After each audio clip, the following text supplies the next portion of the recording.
안타까운 사고 있었죠. 인천에서. 그죠? 그 이야기를 한번 떠올려 보시면 우리 머지않은 일에 더 많은 사건들이 벌어지지 않을까라는 우려를 정부에서도 지금 하고 있습니다. 이주 노동자의 수는 지금 58만 명 정도 되고요. 향후 5년 안에 우리나라에 체류하는 외국인의 규모는 300만 명 정도 될 것이다. 이것은 전체 인구 대비 약 6%로 늘어날 것이다 라고 합니다. 그러면 이제 우리는 한국 사회는 뭐 단일민족 국가입니다. 뭐 이런 얘기 하면 안 돼요. 그죠? 우리는 이제 다문화 사회예요. 여러 인종, 그죠? 여러 국가, 여러 종교가 함께 사는 다문화 사회로 진입했다. 완전히 진입했다라고 볼 수 있겠습니다.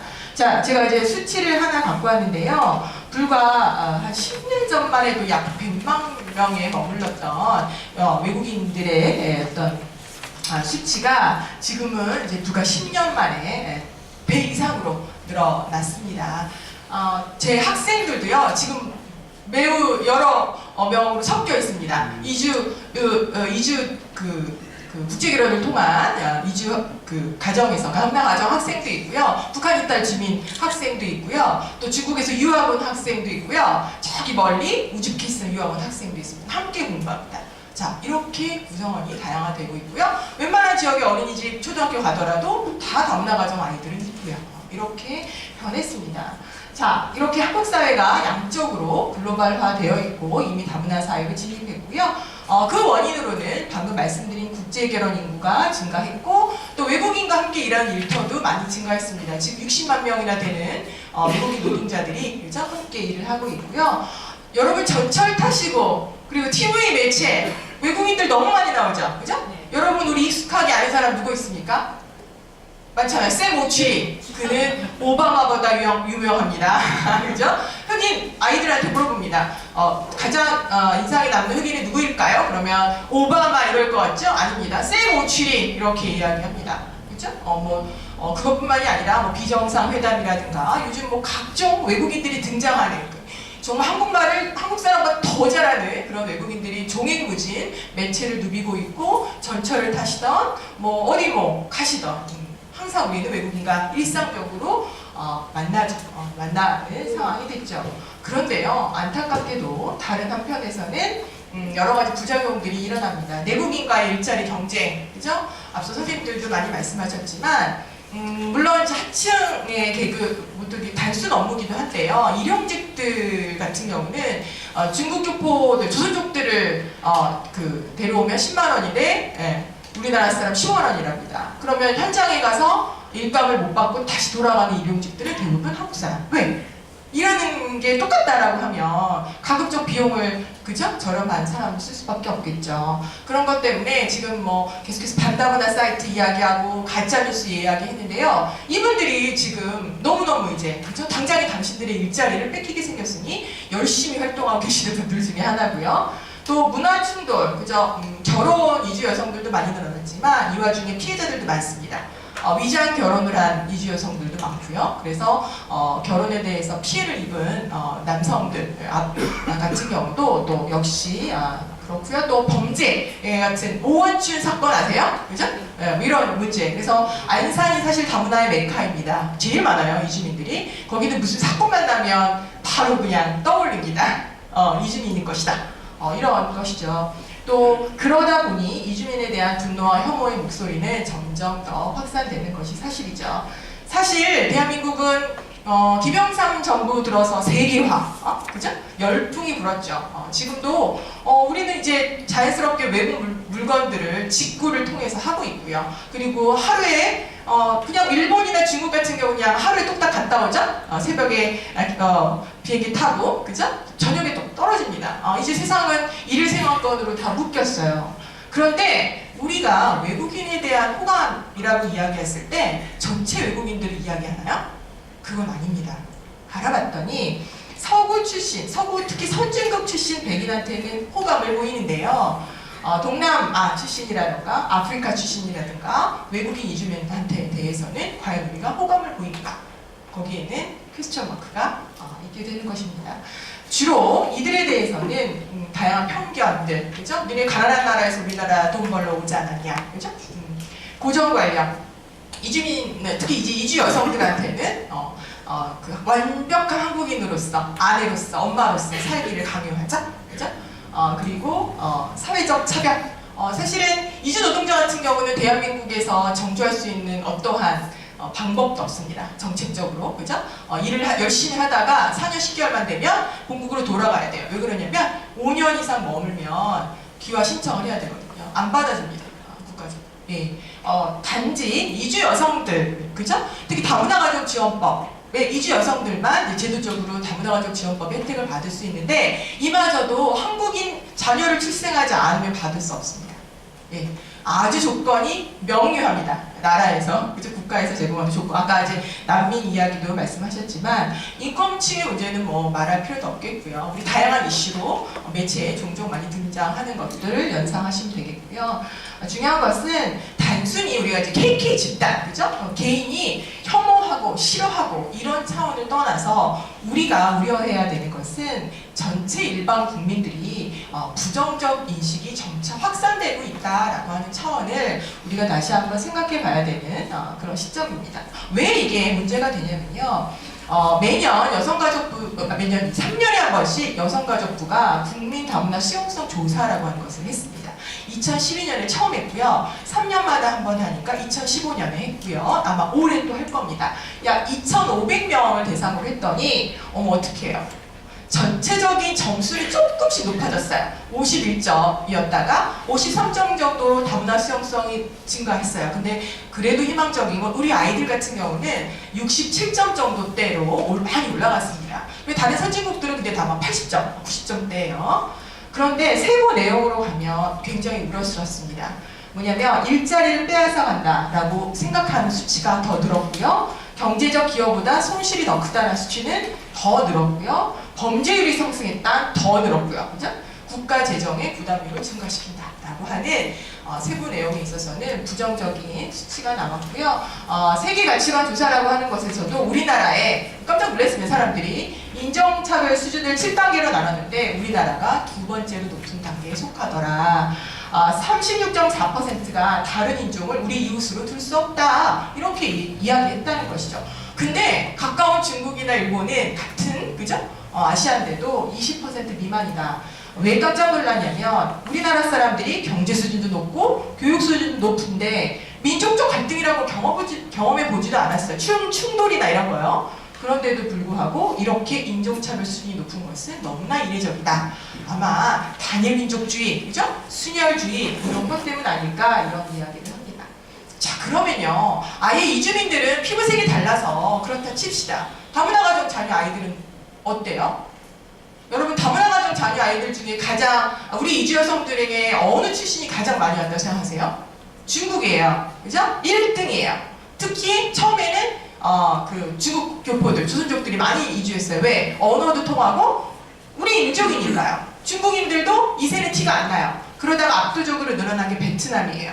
왜 그런지 아세요? 베트남 출신 여성도 이세는 티가 별로 안 나요. 외모상.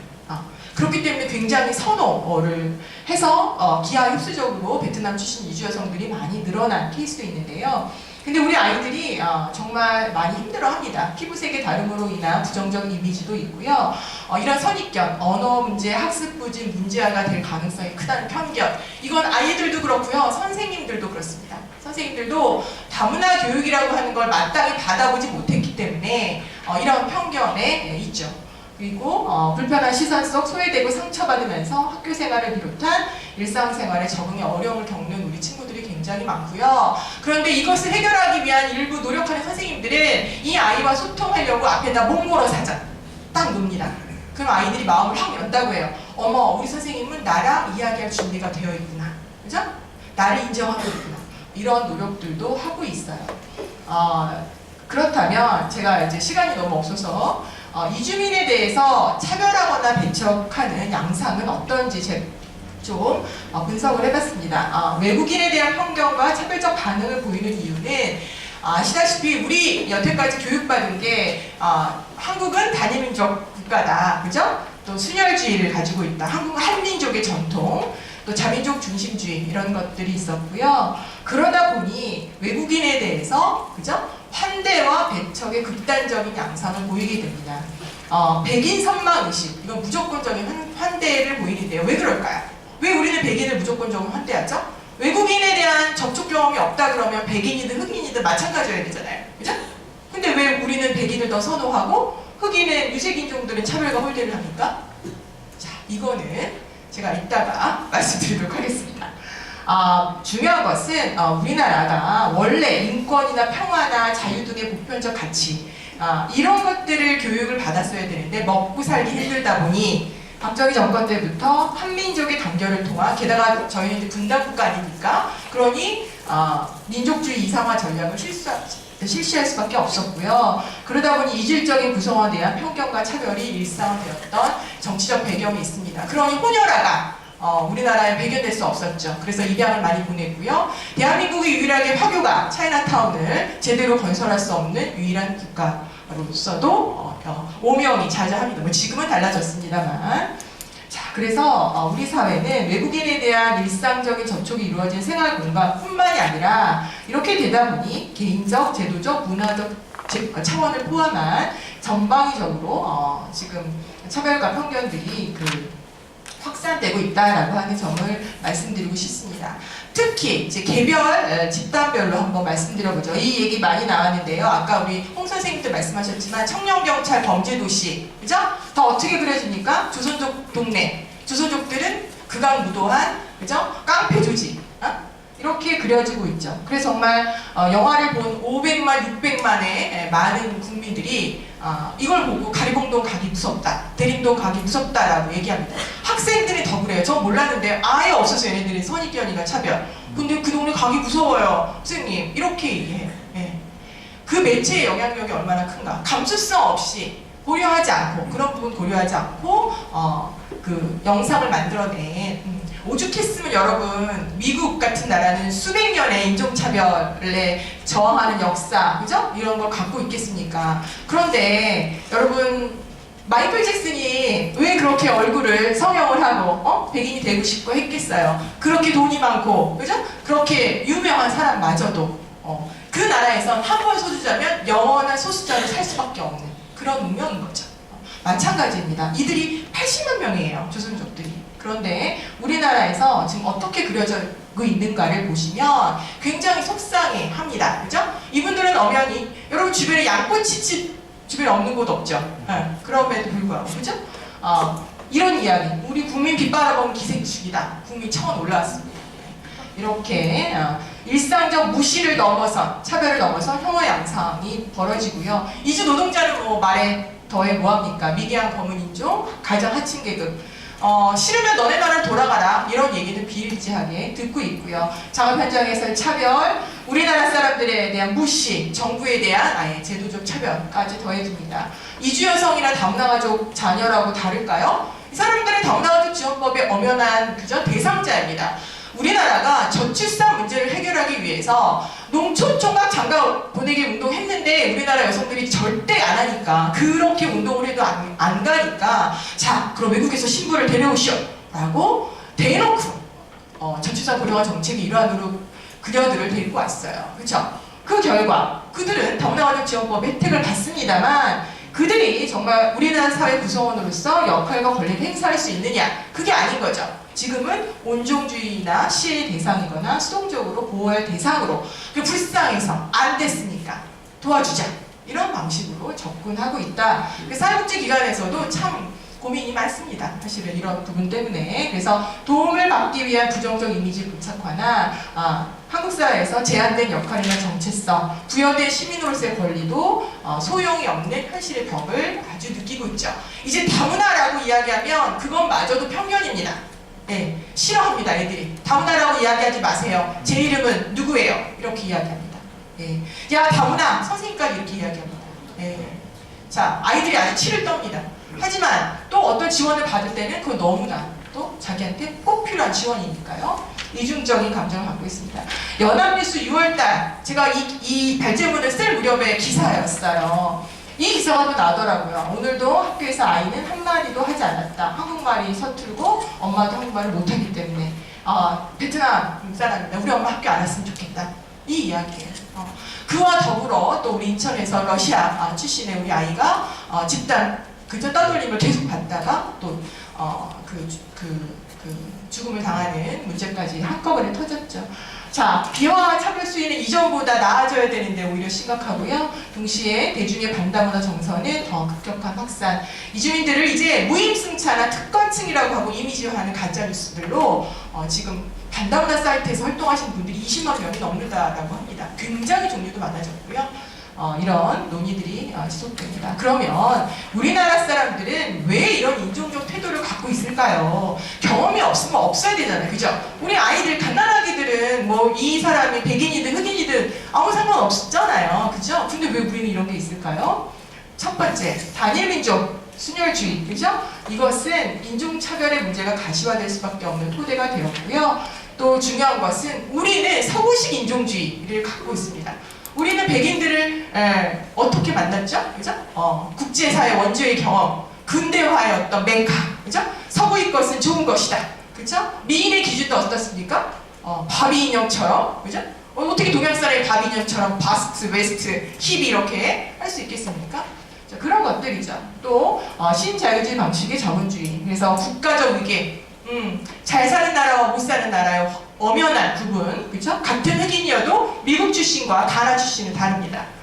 경제적 계급도 작동을 하고요. 여기에 더해서 차이에 대한 이해가 부족하고 우월의식, 우리 너네보다 잘 살아, 너넨 더럽고 미개해, 이런 것들, 너네 나라 텔레비 있어? 뭐 이런 얘기를 듣는데 아직도 이것은 곧 인종적 차별, 이것을 넘어서 문화적 차별, 문화적 타짜화로까지 연결이 되고 있습니다. 그래서 우리 국민들 중에 마음속에 다 이런 생각을 갖고 있어요. 백인은 합리적이고 우수한 집단, 즉 동경의 대상. 흑인은 비합리적이고 열등하고 못살고 가난하다. 그러니 난 멸시해도 되고 나는 편견을 가져야 된다. 중국 여행 가서 초창기에 맨날 그 나라 일주일 딱 다녀오시더니 더럽고 화장실도 그렇고 그래서 거의 몇 년 산 것처럼 얘기하시죠.